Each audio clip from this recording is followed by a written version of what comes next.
All right, welcome back. I guess we're not having an intro today. Welcome back to On the Sidelines with Sav. I am here with none other than Nick, who has been here several times, but I am so happy you're back. How are you doing tonight, Nick? Oh, I can't complain. Our Wolfpack BTA, that was so much fun. So much fun watching the Wolfpack belt to ass against Carolina, but a very fun rivalry week. I just got back late last night from Austin. No, I did not go to the Texas A&M Dang. game. Uh-huh. When I found out I was going there for Thanksgiving, we did look at tickets and we were not going to drop $1,000 a piece. So Fair enough. yeah, but regardless, the hotel I was at was very nice and just covered with obviously Texas fans, Texas A&M fans. It was a lot of fun. Surprisingly, a lot of Miami fans. Ran into a lot of Miami fans in Austin. So Why? I don't know. I don't know if Austin is a big alumni base or something because like Miami fans, they're spread out. They're Yeah. everywhere. Yeah. Private school, Yeah. but kind of a bigger school to be private, and they're everywhere, and you got Yeah. your casual Miami fans too. So I ran into a lot of those. And then on my way, funny enough, my connection flight was Miami to Oh, that is funny. Yeah. back to Greensboro. So then I was like, oh yeah, I forgot that Miami has like a big Wake Forest undergrad population because it was just like a Really? bunch of Wake kids on my flight. Yeah. Oh yeah. That's Lot also of interesting. lot of Miami kids end up going to Wake Forest. So I find that pretty funny. Actually, well, I obviously don't live in Miami, but there's a lot of kids from this area that also go to Wake Forest. Like at Yeah. my church, there's like 3 girls who are going to Wake Forest, and then there's 2 guys at my gym whose sons are going to play football at Wake Forest. Yeah. So, See, Wake is weird, man. They're obviously they have a big North Carolina population, but Northeast and Florida, it's crazy. yeah. No, that I don't makes know sense. why, but That makes sense. Yeah, it was fun. Great rivalry week, and great yeah. rivalry. How about you? How was it? Yeah, I was telling Nick, but I apologize for looking so disheveled. I flew this morning at 4 a.m. home from North Carolina.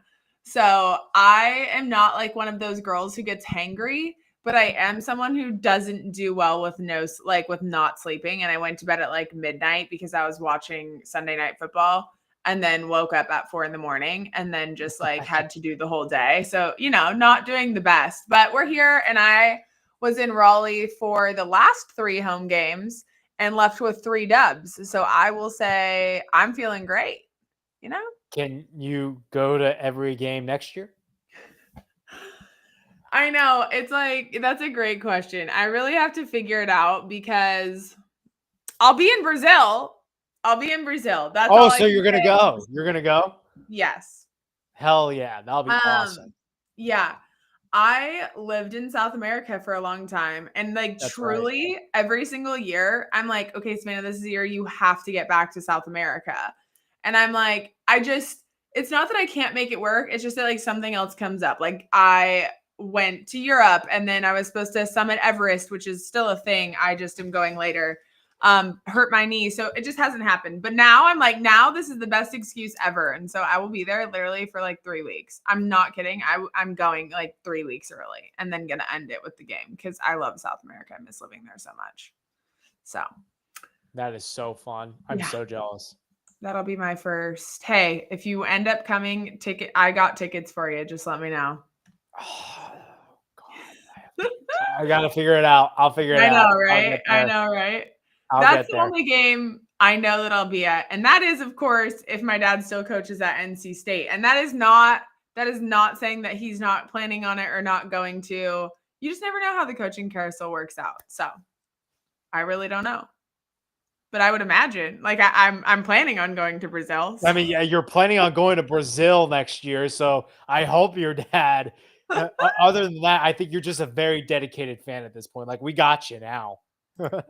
Yeah. So someone said finally NC State UVA Rio boots on the ground and the real football hoping Messi brings home an MLS championship. So I lived in Argentina. I lived in Buenos Aires in the city. And should I go put on my Messi jersey right now? That's how I should have joined the pod today.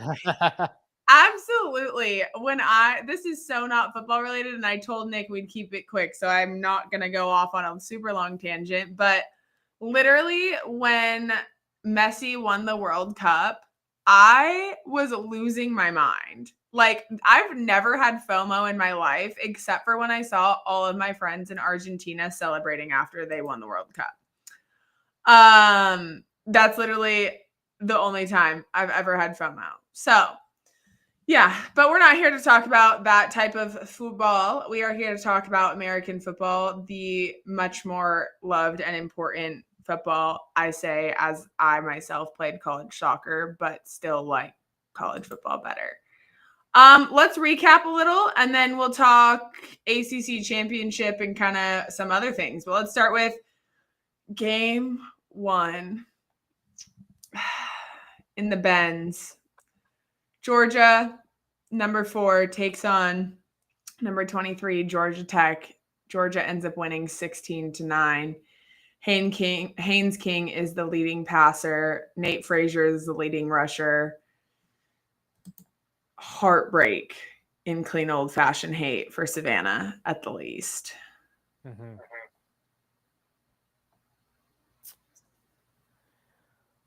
It just, I'll say this. It felt like Georgia Tech was never going to win for some reason until like the last 5 minutes. Like they were always within striking distance, but it never felt like that because Georgia's defense was just so good. Yeah. But you got to give a lot of credit to Georgia Tech's defense because they were awful. Yeah. They were so bad the last 3 weeks in November. And then they open up with an interception off of Gunnar Stockton. And man, dude, they played their tails off. But I think Haynes King made one too many mistakes. Yes. It was just too little, too late again. And I'm sorry, Mike and I just got off, and we talked about this game first. You can't sell your soul for $8 million. You can't sell, like, I don't know. That was a lot of Georgia fans there, and I knew that was going to happen. Like, Micah, when we previewed this game, Micah was generous of saying, Nick, this is going to be like a 50-50 game. And I said in my head, I should have said it live, like, Micah, this is going to be like a 70-30 game. Yeah, for sure. I'm going to be honest. I never thought it would. I thought it would be that way even at Georgia Tech, because the same way that like UVA is overrun by Virginia Tech fans when that game's at UVA. Like, I never thought it would be a lot of Georgia Tech fans, especially given that it was Thanksgiving and like Georgia Tech alumni and fan base isn't giving NC State fan base who like stays for the football game Thanksgiving weekend. And maybe I'm wrong. Like maybe I really am wrong. But obviously it's been a while since they played that game at Georgia Tech, because last year was at Georgia and the year before that Georgia Tech wasn't good. So it didn't really matter. Right.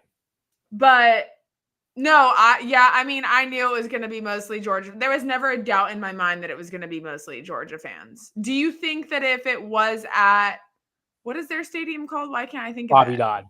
That is Bobby Dodd. Okay. Do you think that if it was at Bobby Dodd, they would have won?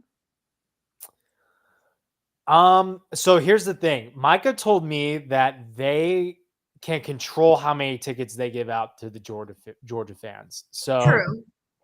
And having a really good team, I would have felt more confident of Georgia Tech winning if this was at Bobby Dodd. Fair enough. Yeah. I'll say that at the very least. I would have felt a lot more comfortable saying Georgia Tech will win this game if it's at Bobby Dodd. Now, is that the reason why they lost? No. I think Georgia Tech had many opportunities to win this game. You got to give credit to Georgia's defense, man. They are tough. Yeah. They stopped Haynes King a lot. There was not a whole lot going on in the passing game. Jamal Haynes was kind of stopped a lot. Yes. Nate Frazier, man, I got to give him credit. Anytime Georgia Tech, now again, they played great defense, but in the middle of that game, anytime Georgia needed a first down conversion or a third down conversion, Nate Frazier was the guy. Nate Absolutely. Frazier just put his head down, ran over people multiple times, and willed his like this game is Nate Frazier. Yeah. He's the reason why Georgia won this game. Absolutely. No ifs, ands, or buts about it. He was running mad, putting his head down, and trucking the Georgia secondary the whole time. So that was Yeah. the difference. That was purely the difference. I really thought that the year before when it went to the 8 overtimes was their year. Like I thought they were going to get blown out. Like I'm not even kidding you. I thought that they were going to get blown out. And I don't say that because I say that based off of on paper. And that's why you play the game, right? Because on Right. paper Georgia should have blown them out. Just given like the defense, how bad Georgia Tech's defense was, how good Georgia's defense was. Like I thought that they were going to get their ass beat. So I was really, really impressed. I still think Notre Dame.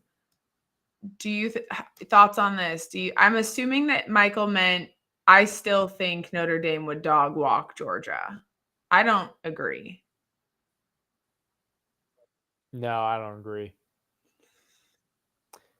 No. Notre Dame dog walk. No. No, I mean, I think Georgia pulls ahead by like double digits in the fourth quarter. Same. 100% same. Yeah.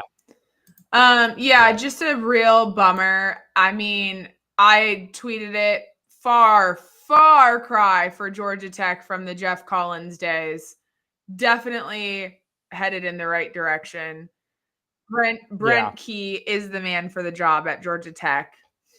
Just I hope they get him next year. I hope they do. They need to. Yeah.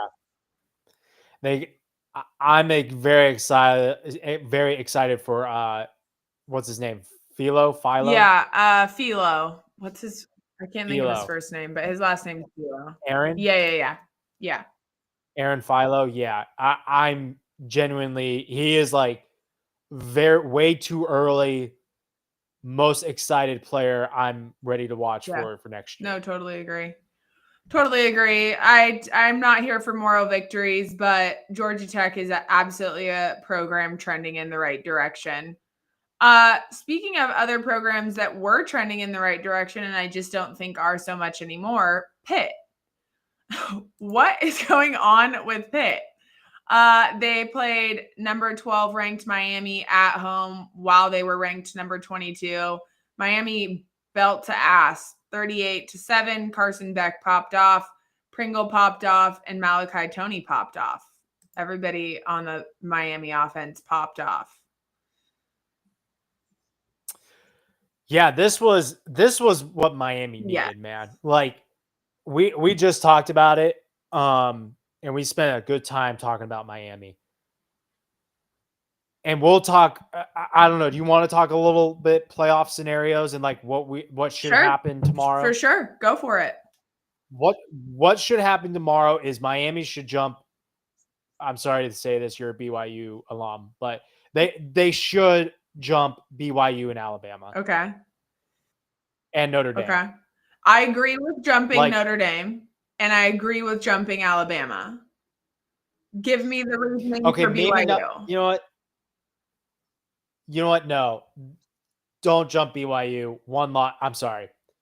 8, 9, 10, 11. No, right and if that's your opinion, I'm fine with it. I just wanted your argument for it. So, but yeah, I definitely agree on the other two. BYU is hard for me to say just because they're one loss to the top 5 ranked team. Yeah. I agree with you. For some reason, at that moment, I had 2 loss BYU, and that was wrong of me because everyone else has 2 losses. But I'll be honest with you, Savannah, and I told Micah this. I had Miami jumping Alabama when Alabama got their second loss. Why? They share a common opponent, Yeah. Florida State. Yes. And those two games, Florida State and Alabama and Miami and Florida State, are not that far apart from each other. They're like 3 weeks apart. Correct. So what are we talking about here? Like, Correct. you want to do common opponents with Notre Dame? Since Notre Dame fans loved to do that with the Syracuse game. Literally.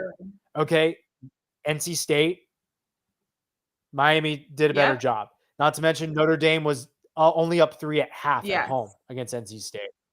The Pitt game Correct. and the Stanford game.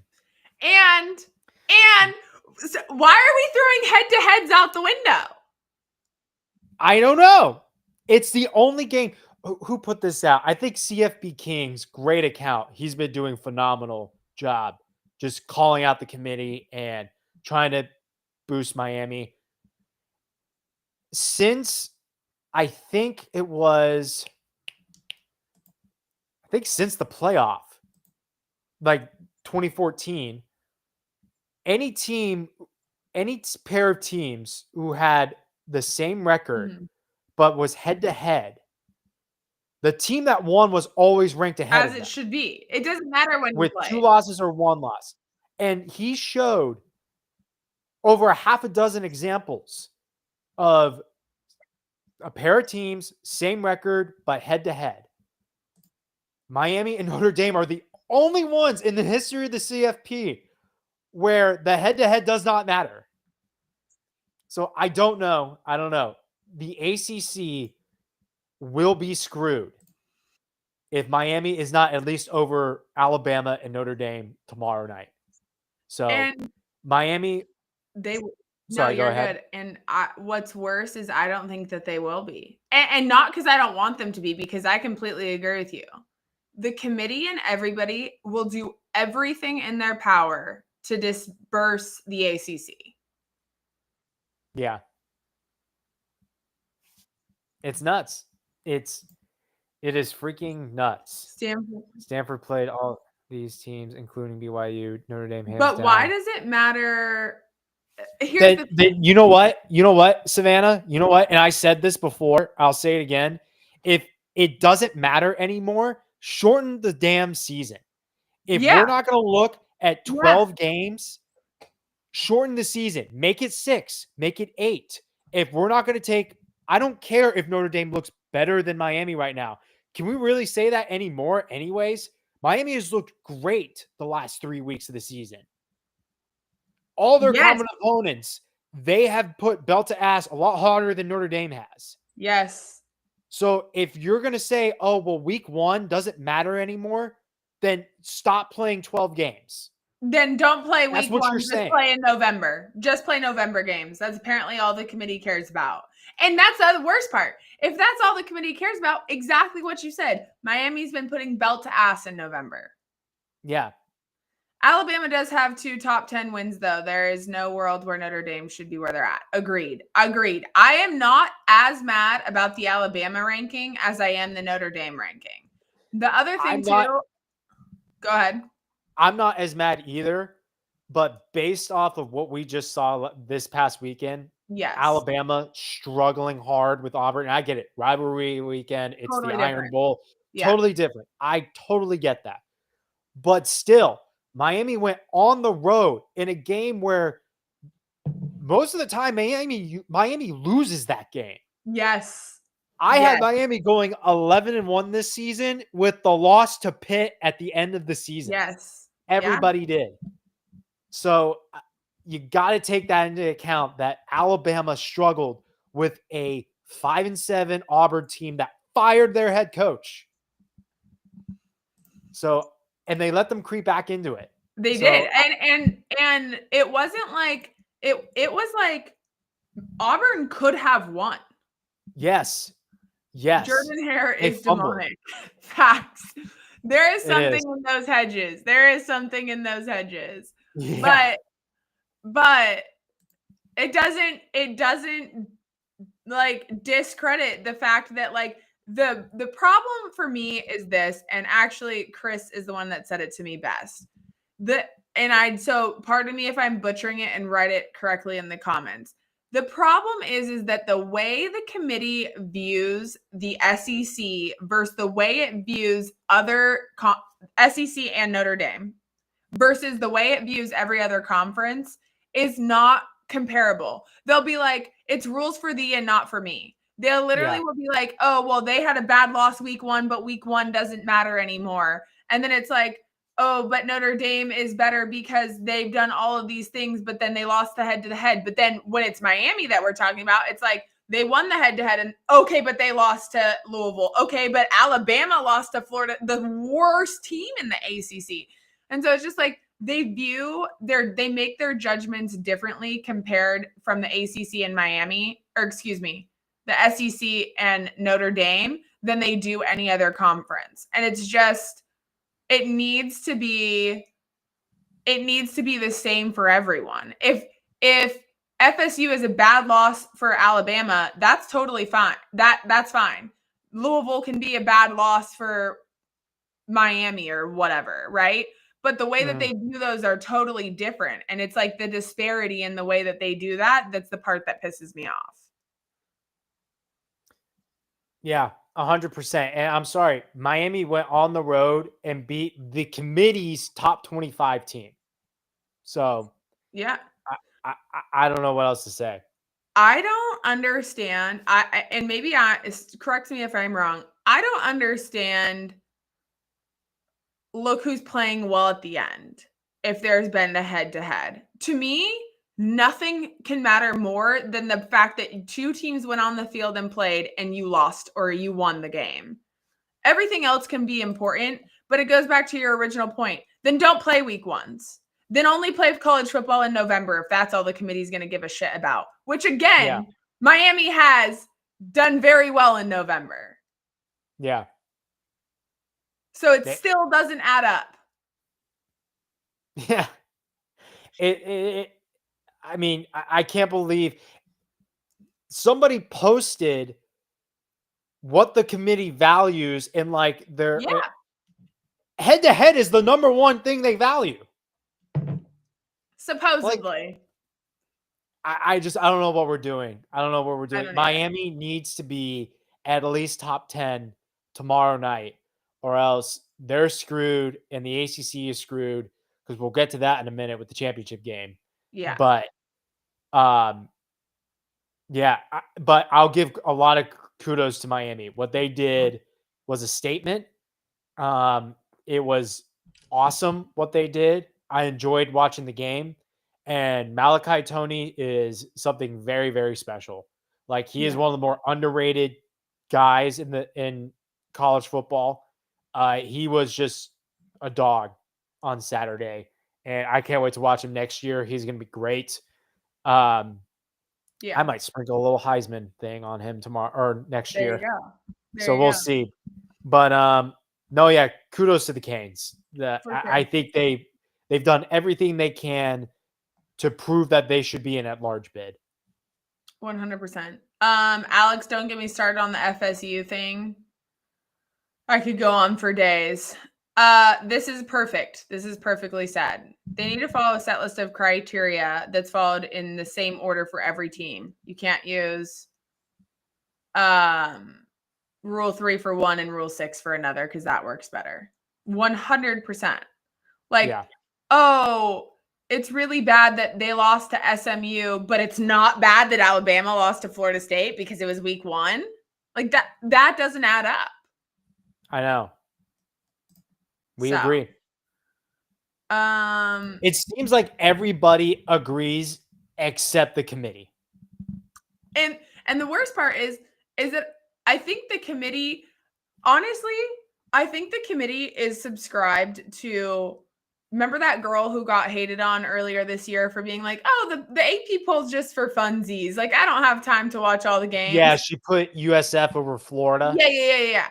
I genuinely think the CFP committee does that. I think they're like, we don't have time to watch all the games, because they'll say stupid shit too. Like they did about the Georgia Tech NC State game. They're like, yeah, Georgia Tech just got their asses handed to them. Haynes King had over 500 yards of offense. That's not That's not getting your ass handed to you. That's just not, no matter how you dice it, 500, should you win games when you get 500 yards of offense? Sure. But that's not getting your ass handed to you. It seems like we were all for a playoff.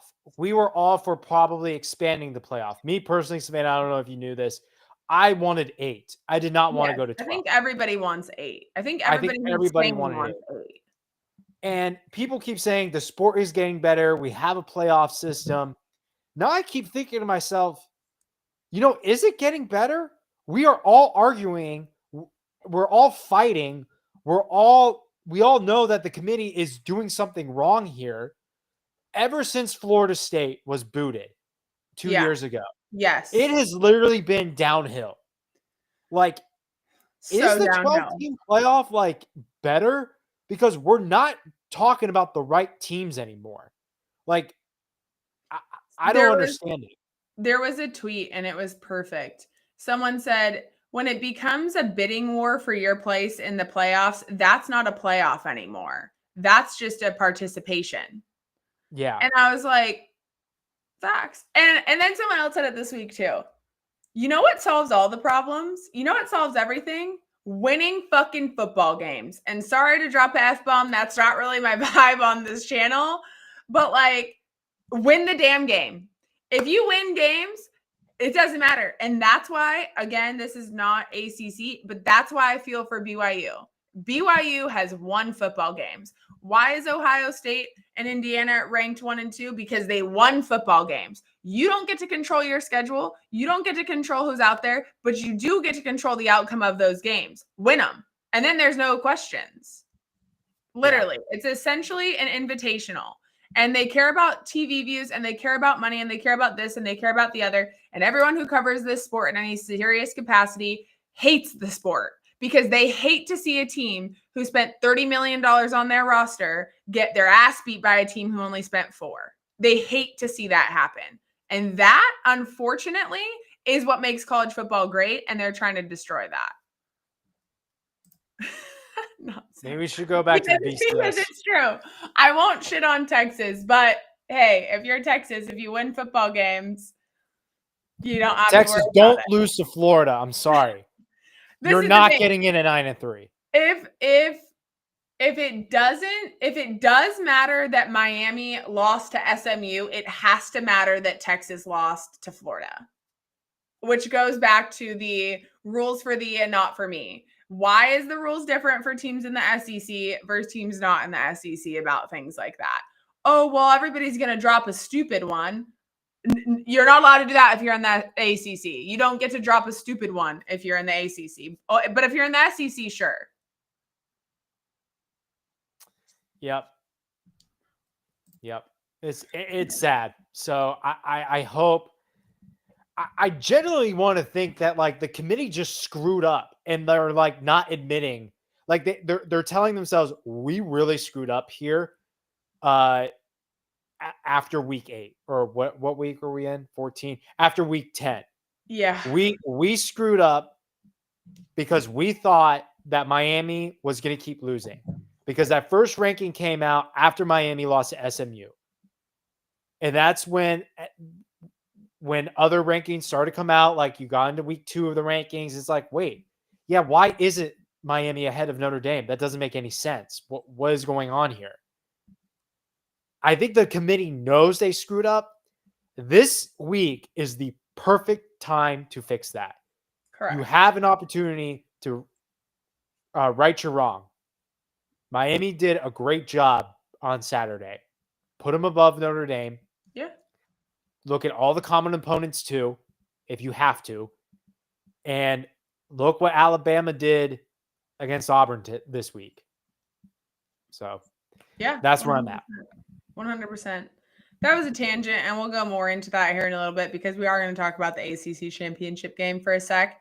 But let's talk about for the third time since the year 2000, the Wahoos take on Virginia Tech at home. Same stakes on the line as 2019, an ACC championship game on the line with a win at home, and they take it away. Matter of fact, they too belt to ass. Number 18 ranked Virginia beats Virginia Tech again, like I said, for only the third time this century. 27-7. Chandler Morris had almost 200 yards. Jamari Taylor rushed for 80. What were your thoughts? Complete belt to ass. I was very happy for our guys, Micah and Monty. Like you said, exact same scenario in 2019. Just beat Virginia Tech and you're in the ACC championship game. I think that's just awesome for them. This team is literally, a quarterback injury away from being 11-1 and maybe being a large bid. I don't know. Hey, you know what that one loss is, though? Had to. That's right. Had to.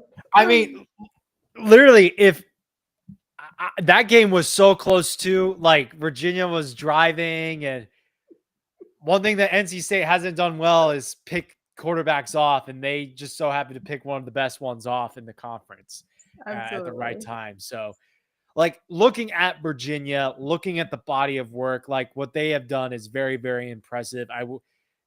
I have a soft spot for Wake Forest, but at the end of the day, I do wish that we could have seen what UVA would have looked like with a healthy Chandler Morris. I still believe that they would have won that game, but UVA is going to the championship. I think that's fantastic.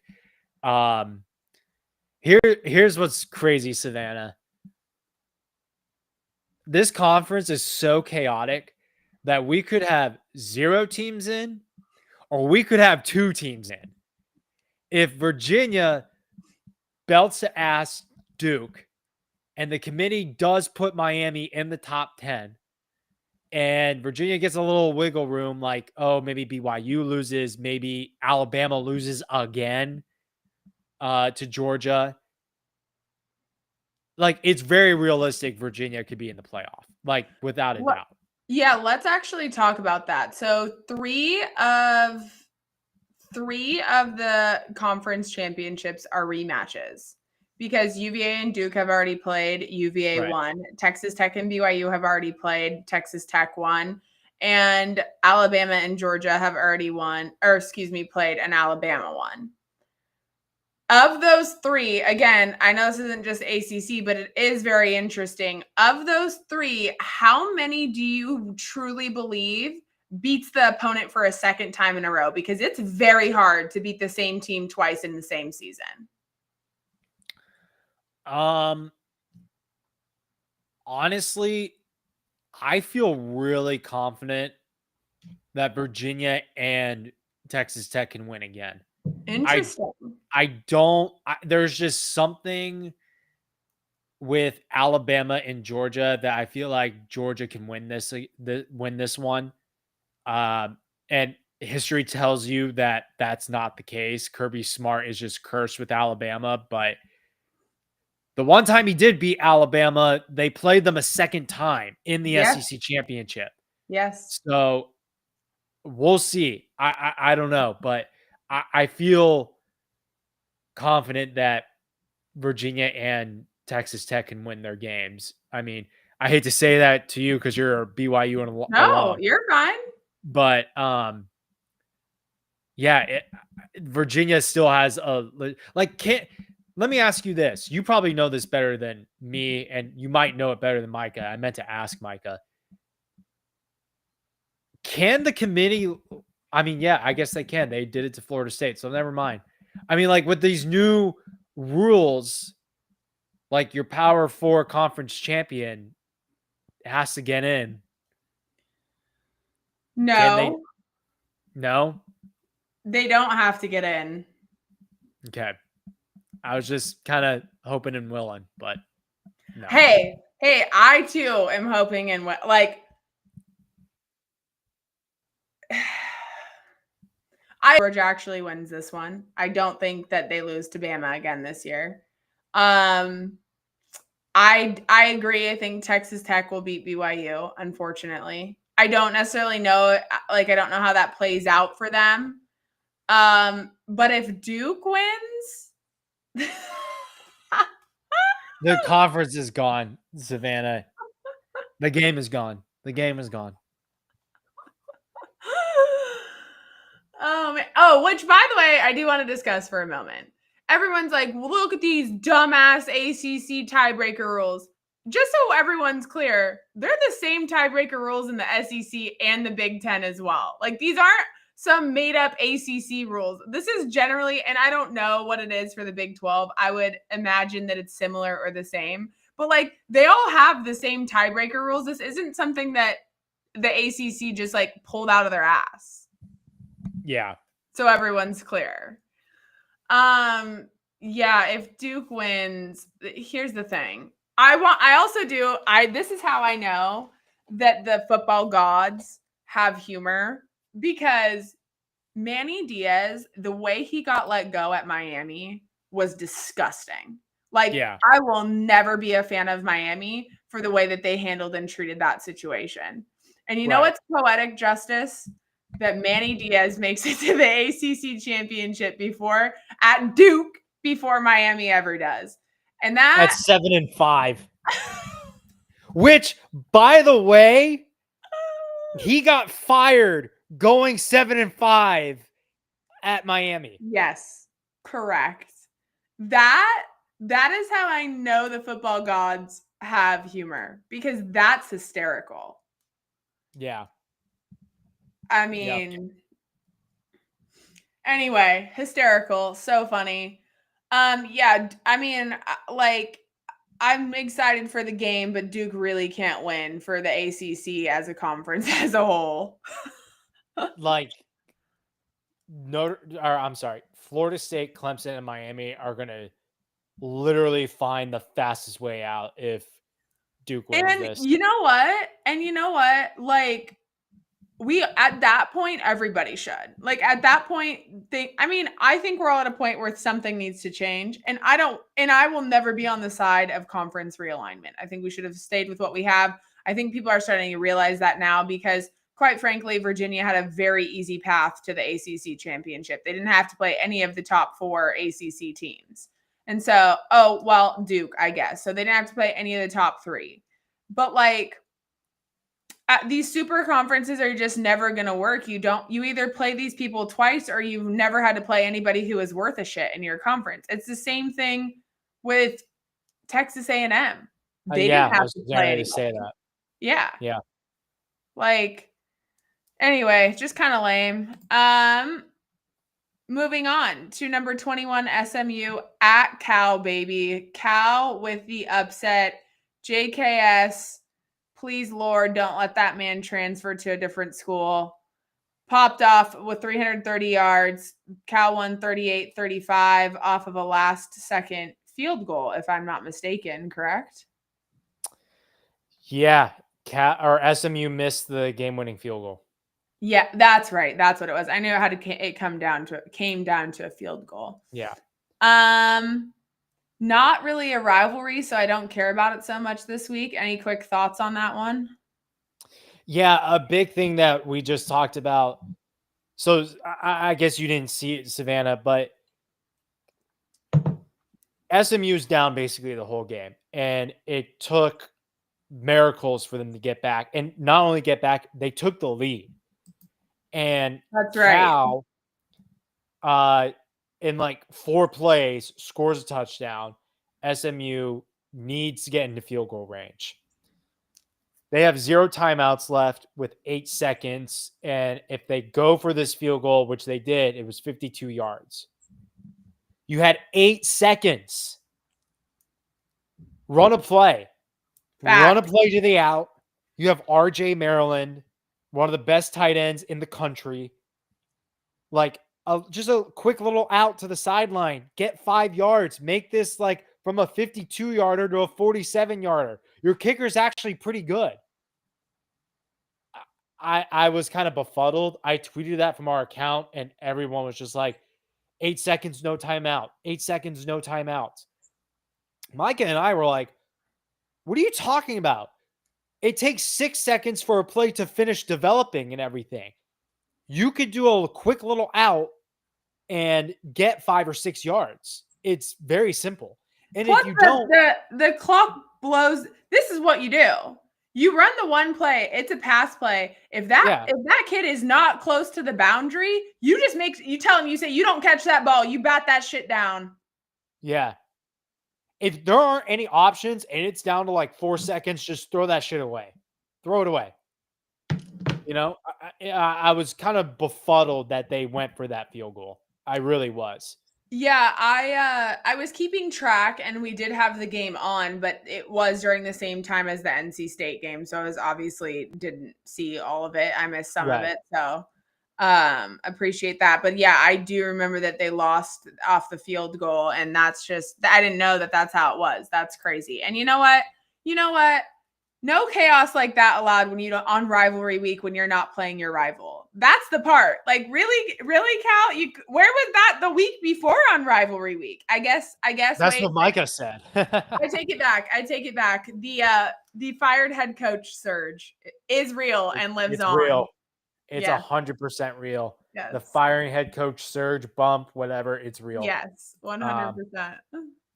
But dang SMU, like it would have been such a cool story. New conference or new team in a new conference, and to go to the conference championship back-to-back years. All you had to do was just you controlled your own destiny. You had the best win in the ACC.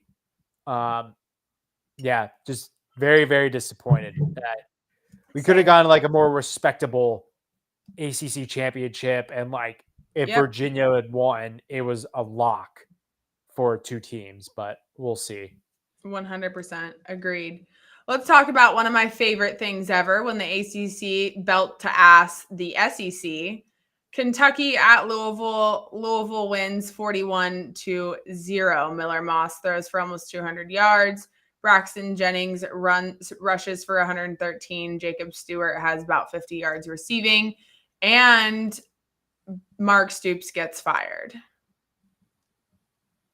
Mark Poops. Facts. It was time. It was time. Like, I don't know. Credit to Louisville. I mean, yes, I felt a little shaky picking them because they lost a lot. They've lost the last 3, 2 at home at night, which is very hard to do at Louisville. Yes. They came out and they scored and never looked back. And Miller Moss didn't have to play his A game. Yeah. Yeah, this was mightily impressive. And guess what? Louisville's got more running backs than anyone can ever imagine. They're going to reload at running back again next year. They're going to be good again. That's a great way to end your season after losing 3 in a row like that. Absolutely. Absolutely. Well, a lot of wrongs are righted when you beat your in-state rival. Yes, I will say that. Very true. On the trend of SEC belt to ass by the ACC, which I was told by South Carolina fans I am wrong, and that Clemson winning 28-14 is not belt to ass, but okay. Anyways, I digress to state that Lenora Sellers did have himself a day, though. He threw for almost 400 yards. Just had a couple interceptions. Cade Klubnik played the game of his life. I think he played the version that Clemson fans were really hoping for all year. Maybe he didn't the whole game, but I was watching most of that game, and he had himself a day. One of maybe the second touchdown was a Cade Klubnik rush out to the left side. He rolled out to the right, had to scramble to the left. I mean, I was impressed. I was like, where was that Cade Klubnik all year? I thought that was a really good game. I thought one of my favorite parts is what Dabo and Beamer had both said. They had said something along the lines of, and I love that they said this. They had said, I would rather taste the bitter defeat of losing this game than let rivalries like this die. And I just think that that's the type of things that we need coaches saying these days, because the CFP, the NCAA, like they're really just doing whatever the hell they want with college football at this point. And I do think that things like that being said by coaches who are especially notable ones or sons of notable ones matters. And so I was appreciative of that. Michael saying the SEC sucks is always welcome on this channel. They like to call us the shittiest Power 4, but Not so fast, besties. Any thoughts on that game? Not a lot. I'm happy that Cade Klubnik went out on his horse into the sunset. I hope he plays the bowl game. I give Same. him a little credit here. Like last year, he could have gone to the NFL draft and been the number 2 quarterback off the board behind Cam Ward. And he didn't. And he stayed. And look, it was a very disappointing season for Cade, for Dabo, for Clemson in general. Clemson's going to be one of the more interesting teams going into the offseason to take a look at because how are they going to change? Is Dabo going to actually adapt? It seems like they're keeping him. Yeah, I for mean, I sure. think, like you just said it. Beating your in-state rival clears all until you play your next game. Yeah. So we'll see. They're a team to watch going in. I hope Dabo does make the changes that he needs to, because as fun and chaotic as the ACC was this year, and it was cool to see new teams rise to the top, for the sake of the ACC just staying intact, you need your big boys to like keep playing big boy football. Yes. And Clemson just straight up has not Yeah. in the last 5 years. So we'll see. I think it's good to that Clemson got revenge on South Carolina and did it on the road. So that was huge. Yeah. All right, number 9, Notre Dame at Stanford. Notre Dame wins 49-20. CJ Carr, Williams, they all kind of go off. Stanford could have done the funniest thing. I was kind of hoping. I kind of thought there was a chance. Any quick thoughts on that one? How do we like Stanford's new head coach? You know, I'm going to be honest, I can't comment on that yet. I haven't done yes. Look no further than Frank. I need to do some more research on how I feel about it. It felt like, based off the comments that I saw online, that a lot of people weren't so sure about it. Alex had said that like he would support the university or something like that. Correct me if I'm wrong. Stanford football updates, and that he liked it, and if that was the right move, then that makes sense. I'll say this. I know some of the stories behind why some of the other options fell through, and I think that Andrew Luck is like a very self-aware individual. And so that if this was the right pick for him to run that program the way he needs it to be run, then if I am a Stanford fan, I would absolutely trust that. That's kind of my thoughts without stats. I'll just say buy your Stanford stock now. Yeah. Buy it now. Love it. I think Andrew Luck knows what he's doing. You've got the $50 million donation. I mean, Andrew Luck being the cheerleader of this team, the general manager, like so far, all of his moves have hit. You got the big win against Cal. You upset Florida State at home. You actually had a really good record at home this year. Yeah, buy your stock now. This guy played with Andrew Luck. Yep. I think it's two big brains going at it, man. I think it's two very smart individuals that love football more than anything in this world. And they're going to lead a program that has a very high ceiling back to the promised land. So all I'm saying is forget about this Notre Dame game. You got the Cal win. You got the Florida State win. You did really well at home. Buy your stock. 100%. 100%. Interested to see what Cal ends up doing with their head coach search as well.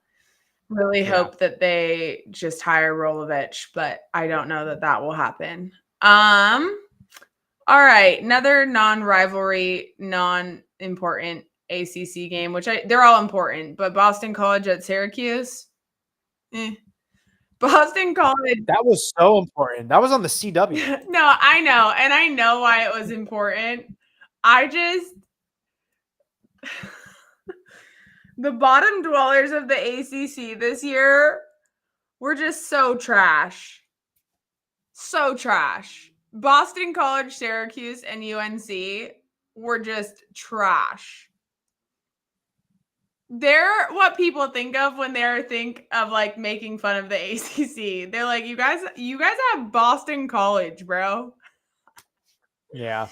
I won't be a hater tonight, but yes, that obviously was a huge game and did matter in who went to the ACC championship. Thoughts on that one? I threw the X a bone. I threw her a bone. I picked them to win. We all picked them to win. Yeah. I bought her a drink, but she didn't know I was at the bar. She had no idea. I just kind of felt bad. I was like, you know what? We're at the end of the road here. One last hoorah. You're lucky I have a heart. That's all I'll say. No, but in all honesty, BC, they're another team that's going to be very interesting going into this offseason because, look, I thought that they were going to get 8 wins this year. I love Bill O'Brien. I think he's going to do great things, but 2-10 is this season needs to be studied. Like the Michigan State game, all of it. Just it all needs to be studied. I don't know what happened here with Boston College. It was an epic failure of a season. And again, Syracuse also going to be interesting going into next year. Now, I think Fran Brown has bought himself time with 10 wins last year, right? Yeah, and when you lose your first and second string quarterback, you buy yourself time too. I mean, I love Dave, and you know this, but if he would have had Grayson McCall last year, and that would have been the result, and it didn't have to go on to a true freshman's shoulders, I think that season would have ended differently as well. So I think he also bought himself time with that injury as well. And I'm not saying it's good or it's bad, or like I would never root for people to be injured or losing their job, but stuff like that is taken into consideration, certainly. Yeah, I agree, but Angeli doesn't play defense. And he doesn't play special teams. True. So I get it, but 9 losses in a row is really, really hard to do. I think if he misses bowling going into next year, 2027, you can find him on the hot seat going into 2027. 100%. So I'm expecting a big bounce back from both Boston College and Syracuse. Yeah. We can absolutely chat about this. I know he threw for 3 touchdowns. That's insane. And wasn't his dad... Didn't his dad go to Notre Dame and he was like one of the Notre Dame's greats? Yeah. No, I'm not crazy. That's a thing. Yeah, he went in, balled out against his dad's old team. Hell yeah. Love it. Super excited for him. I'll just say yes, he did. Yeah. No, it was. Yeah. Okay. I was right. Yeah. His dad played for Notre Dame, balled out. Like I said, threw for 3 touchdowns. Excited for the future. Super happy for him. Love when stuff like that happens. I hope there's a day where BYU plays Utah State and my brother does the exact same to my dad's alma mater. So I can only imagine how that was for them and their whole family and how hype he was for his son. Nice miss. I'm sorry we didn't talk about that to start from the beginning, but love that. Okay, let's move on to a disappointing SEC one. I really thought Florida State was going to win. I'm not even going to lie. Their last win away was at Florida in 2023. So I thought they had a chance in the swamp, but they ended up getting swamped 40-21. Tommy Castellanos was the leading passer, though, with 240 yards. Just a bummer, man. And they're moving forward with keeping him. Thoughts on that? Yeah, that was our big discussion with Micah and I. And the fact that they announced it after the NC State game was very interesting. My whole take on it is everybody is moving on from Mike Norvell. except the administration and the AD, because they're the only ones that haven't moved on from the Alabama game. They are holding that thing on so tight. Like, I've moved on from the Alabama win. I don't know what that was. I think it was just because it's not a Nick Saban Alabama team, and Florida State has been good at home, but we've all moved on. And the difference is that they beat Alabama and they're holding on to it. But if they don't beat Alabama, Florida State's 4-8 and Mike Norvell is out. That's the difference. Yeah. 5-7, Florida State with a win over Alabama is keeping Mike Norvell employed right now. That's it. So they could have lost this Florida game, which they did, and he was still going to be there. Yeah. That's how much they valued that. They are, in my opinion, Savannah, I don't know what it is about Mike Norvell and SEC teams, but he's got a winning record against them. They're holding on to that too much. So I think Norvell should have been gone. And honestly, they didn't do themselves any favors beating Virginia Tech too. Because if they had lost to Virginia Tech, Norvell is out, yes. And guess who's in? James Franklin. Yep. Franklin was waiting for the result of that Virginia Tech Florida State game 3 weeks ago. If that went the other way around, Mike Norvell would have been out right after the Virginia Tech game. So yeah, there's your difference. And also, I might be right with the Alabama win that they're holding on to that too much. But do you really want to get in this coaching carousel this year? No, that's a good that's the point that I was going to make based off of what you said. If you didn't make that point, is that yeah, this isn't the year to get into the college football coaching carousel if you don't have to. Like, it's really not. And unless you could have afforded a big hitter, which they can't. And so you have to. I think the buyout is way too big too, right? It's huge, and it goes down a lot next year. And you have to take a chance on someone small. And I don't think that and I'm not saying that taking chances on these people aren't worth it, right? Like, we've seen it. I mean, we've seen it work out everywhere. Everyone has stepping stone jobs. But like, Florida State is not in a position where they can have a stepping stone job person. They need a home run hire. And this year was not going to be the year for a home run hire unless they could have got James Franklin. That would have been a home run hire. And they couldn't have. They wouldn't have. But my point is just that would have made sense. And so I agree. This isn't the year to find a new coach. Hell, SEC teams can't even. Who's Penn State going to hire?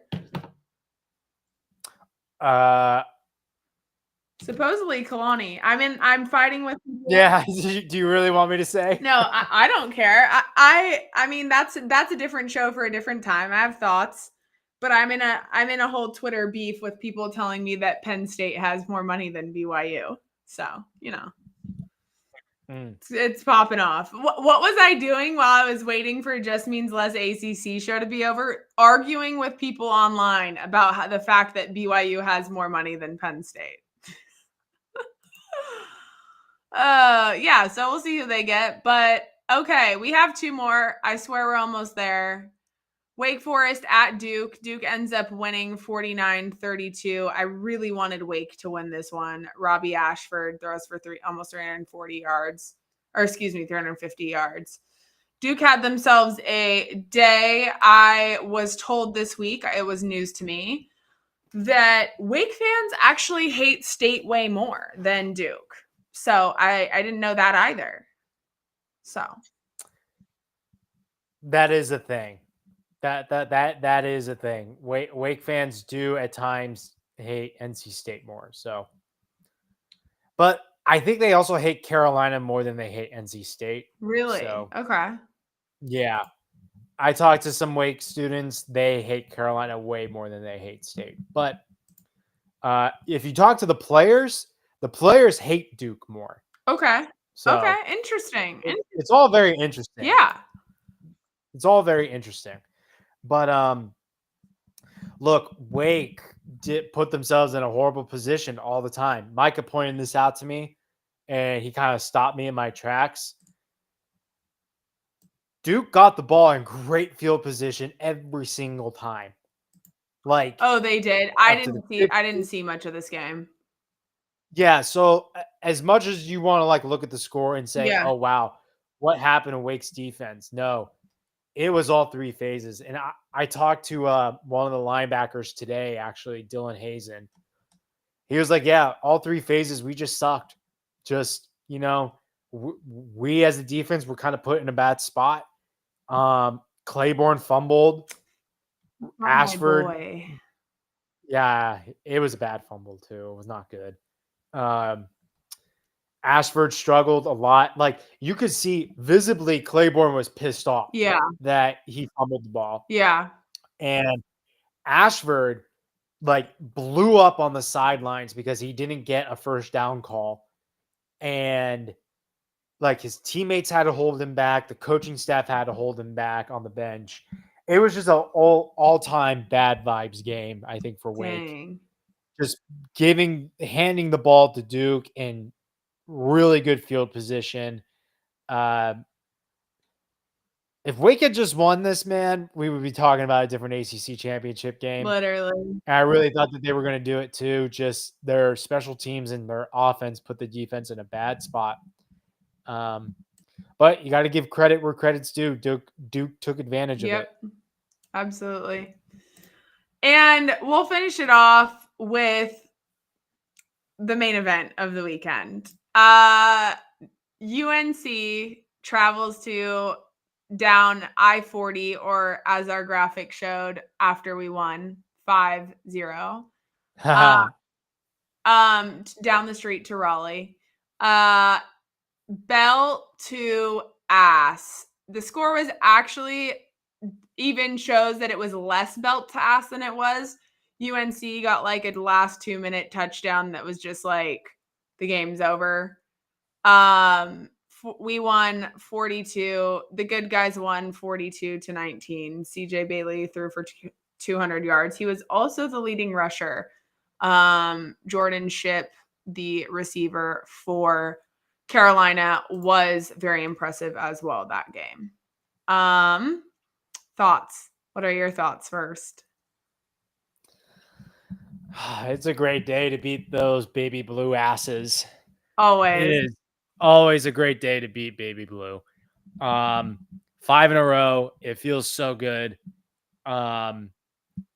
Like Micah asked me a really great question, Savannah. Where are you with the whole Dave Doran thing and everything? And I had to admit it. Like the Virginia Tech loss put me in a real bad spot. Yeah. Like I was mad. I was like, God, this is just not happening anymore. Turns out I was way wrong. And I'll own up to that because other than that Virginia Tech loss, it's about what I thought was going to happen with this NC Yeah. State ball club. Like I knew that they were going to beat Georgia Tech. I knew we'd get revenge on Wake Forest. I knew we'd get revenge on ECU. I knew we would keep beating Florida State at home. So my losses ended up being right, except Virginia. I knew Duke was going to be hard. Notre Dame was going to be hard. Miami. And then I think I did have us beating Pitt, but I had us losing to somebody else. Anyway, I had us going 8-4 and we were a game short. That's just kind of the Dave Doran experience. It's 7, 8, 9 wins, and I get it. Mike asked me, you're the only team in North Carolina that hasn't been in the ACC championship in a while. And it's been a while since you gotten 10 wins. Fair. We're going to year 14 with Dave Doran. If you expect anything more, then kind of pump your brakes. But if you expect anything less, like this was not supposed to be like a great season. So, and you opened up my eyes a lot, like about a month ago, with NIL, with all this stuff. And it's like, wow, Doran is doing a lot with a little right now. So I'm fairly happy with this season. I wish we had beaten Virginia Tech. I think it would have been super, super solid this year just to not have any bad losses. I think we had a shot at Pitt as well, but like you said earlier, everything's better when all things are forgiven when you beat that in-state rival. Yeah. So 5 in a row, it felt great. I don't think Bill Belichick knew what he was getting himself into. Friday or Saturday night, Carter Finley is just something different, man. I put Carter Finley at a night game up against any other stadium in the country. Honestly, Oh, like for sure. it is hard to win at Carter Finley at night. Like someone's got to look up that record because it is very good at night. Yeah, I genuinely think since like 2019, there's only been like maybe 3 losses total. Yeah. Ooh, one of them was Boston College, and that made me mad. Everywhere my dad's coached, he's had a gnarly loss to Boston College like that. Yeah. I don't know why that is. I don't know. So annoying. Anyway, 5 in a row. It feels great. I think we've owned these guys for a long time. And I really don't care about losses that happened in 1913. Okay. Like we were just an extension school of your university. That was it back then. Look at the last 70. We're what? One game under 500 since the ACC was birthed. Yep. Yep. How is that ownage? In the last 70 years, I think we're tied. In the last 50 years, I think we're up one. In the Yeah. last 40 years, like we're owning their asses. Yeah. Owning them. Yeah. So it feels great. I think since I've become a fan in 2018, we've only lost to them twice. Yeah, 19 and 20. And that was it. That's all I've ever experienced. Yeah. This is also true. NC State is only behind one school, and it's a Big Ten school. It might be Ohio State. I actually don't know, so don't quote me on that. Tied for second most of any team in the country of playing teams that have a above 500 record and winning. Oh, never mind. I remember it. There's only 2 teams in the country that have played the same like amount of winningest teams that we have, and that school is Wisconsin. And we went 4-2 in those games. And Wisconsin went, hold on. Michael is the one that posted it. It was a really good tweet. But anyways, our strength of schedule was in the top 30 this year. And yeah, we played 5 of the top 6 and Notre Dame. So yeah, again, I agree with you. The Virginia Tech loss haunts my soul. Obviously, it's hard to say that given the circumstance of that specific week, which is almost what makes it worse, is that like if it would have been any other week, we probably would have won it. Yeah. Yeah. You know what? Yeah. I completely forgot about what was going on at State there during that time. Yeah. So valid, very valid. No, but I agree. Like even I was talking about with my dad, like that loss totally haunts him too. So I don't know if he wants me sharing that, but yeah, it sucks. Yeah. I mean, I completely agree. Just a bummer, but yeah, I am super grateful that everybody saved me from having to wear that nasty ass blue because I made a bet with a guy who threw the flag last year. JJ Jones? Yes. My God. His ass got roasted on Twitter all weekend. Yeah. I commented on that and I said, hey, can you uncrop it? Trying to see something. And he goes, I'm just trying to see you in Carolina blue once we win. And I go, deal, as long as you're willing to put on Wolfpack red gear after you get your ass beat or something like that. And he was like, okay, bet. And I was like, okay, sick. And then I'm like, oh gosh, this cannot be the year. This can't be the year that they get us because I am not putting that color on. I was thinking of every single way I could like roundabout do it. So then today I tweeted out to him and Marcus, I guess, and I'm no shade. I obviously just didn't follow Carolina football that much until it became a really big deal. The Marcus Williams guy, he was like one of their really good quarterbacks. He Yeah. does having winning record against State. Yeah, he was quarterback when I was in high school. Okay. Yeah, so Yeah, it's been a minute. he and JJ Jones need to wear red. And so I said, or you can each donate $500 to Wolfpack NIL. Choice is yours. That's like what, or I'll take that. So we'll see them in their Wolfpack red online here soon. Yeah, good. Yeah. I got to get on that show. What was the show that I? Yeah, Tar Pit Pod. Yeah, those guys are good. Yeah. They're awesome. Actually, big shout out to them.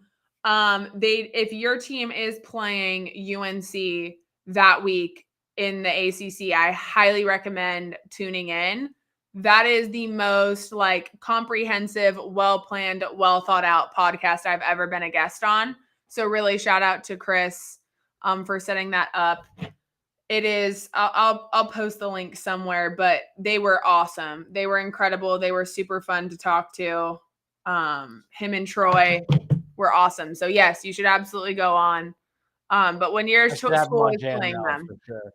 yeah, when your ACC team is playing UNC, highly recommend tuning into that podcast that week. They're great guys, super fun, super lighthearted. Everyone knows, I'm sure you saw I talk shit hard all week on rivalry week, and they took it like champs and laughed and played along with it. So super grateful for the ones like that. Yeah. All right, final thoughts before we wrap it up. We can talk about the ACC championship later this week. I'm sure we have time. Yeah. Austin's a nice city. Love Austin. I had a good time. What else? I will be boots on the ground for the ACC championship game. Yes. With Monty. Savannah, I hope you're going. Yeah, I'm working on that. Like I said, today just been a long day. I'm not there yet. I'll probably be there. Okay, cool. So Monty and I am glad Monty's going because he is true Virginia fan. Yes. So I'm happy that he gets to go. I haven't seen Monty since we went to Omaha this summer, so I'm excited to see him. Yeah. It's my first ACC championship game attending, so I'm excited. So be on the lookout for Monty and I, and hopefully Savannah. We'll have JML stickers. It's gonna be a fun one. And yeah, rankings come out. So I think Micah and I are going to do like maybe a quick little live stream, not a podcast, but a quick live stream, just get a reaction. If not, we'll just post videos. And we're going to record Thursday to preview the championship. Love it. So other than that, Savannah, it's been fun. Thanks for jumping on with me. Of course. It's been fun all season. Yes. We're going to have to do more and go to more games with each other. And 5 in a row. Go Pack. Go Pack, baby.